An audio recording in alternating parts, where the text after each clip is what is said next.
rasa belakangan ini kita semua lebih mikirin tentang masa depan. Apa lo udah nemu jalan arah yang benar?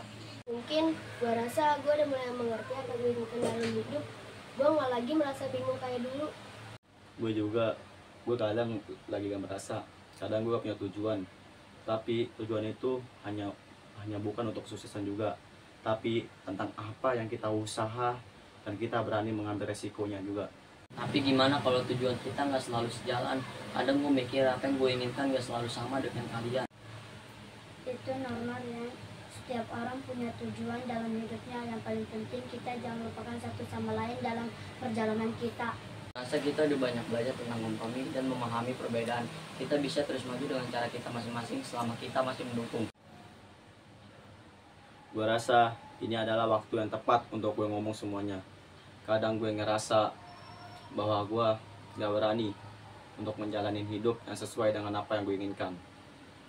Adit, lo gak sendirian. Gue tahu yang lo rasain. Tapi terkadang kita terlalu fokus dengan eksplorasi sampai orang lain tidak tahu. Tapi lo juga harus ingat Adit, kita bisa bantuin lo nemuin jalan yang lo pilih tanpa harus merasa terbebani ekspektasi orang lain. Jabatan kita adalah tempat yang aman.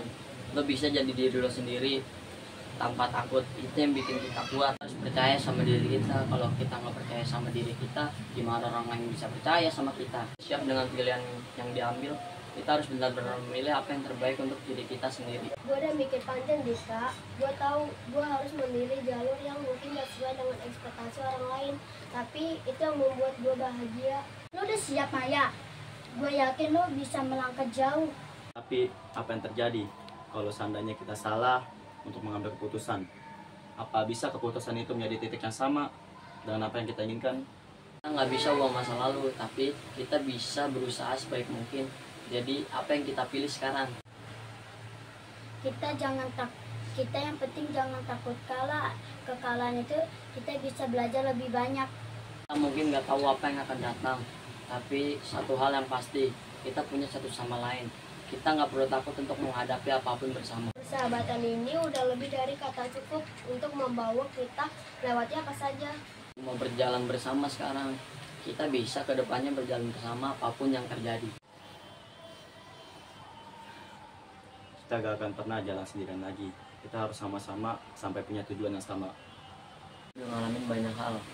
Sekarang waktunya untuk berjalan sesuai dengan apa yang kita pilih. Jadi apapun yang ada di depan kita harus hadapi bersama. Ya, mungkin kita punya tujuan berbeda, tapi kita harus bersama-sama. Jangan ada yang berpecah di antara kita. Kita menjalani ini sama-sama semuanya walaupun tujuan kita berbeda-beda. Gue ngerasa sekarang kita berada di titik dimana hidup kita mulai berubah. Ya kita nggak bisa terus-terusan berada di titik tempat yang sama. Gue mulai merasa bahwa keputusan yang gue ambil itu lebih besar daripada sekedar berjalan bersama. Terkadang gue mikir, apakah keputusan yang kita ambil itu benar-benar menuju arah yang kita inginkan? Perbuatan itu memang menakutkan, tapi kita tidak bisa menghindar. Gue ngerti Tara, kadang gue merasa takut apa yang akan terjadi. Tuhan pasti ada tantangannya lebih luar, dan itu yang bikin kita siap untuk menghadapi apapun yang akan datang. Rasa gue harus lebih fokus sama apa yang gue inginkan. Ini bukan cuma tentang di tempat, tapi juga tentang perjalanan hidup gue sendiri. Enggak, kadang kita terlalu lama untuk bertahan di tempat yang sama, padahal kita perlu melangkah yang lebih jauh lagi. Tapi bukan berarti kita saling melupakan satu sama lain, bukan? Tentu saja kita tetap teman, tapi kita harus mengejar. Kadang yang paling sulit adalah melepaskan. Tapi kalau kita gak melepaskan, kita gak akan pernah tahu apa yang kita capai selama ini. Gue setuju, kita nggak bisa terus-terusan terikat pada masa lalu. Kita harus berani menghadapi masa depan yang baru.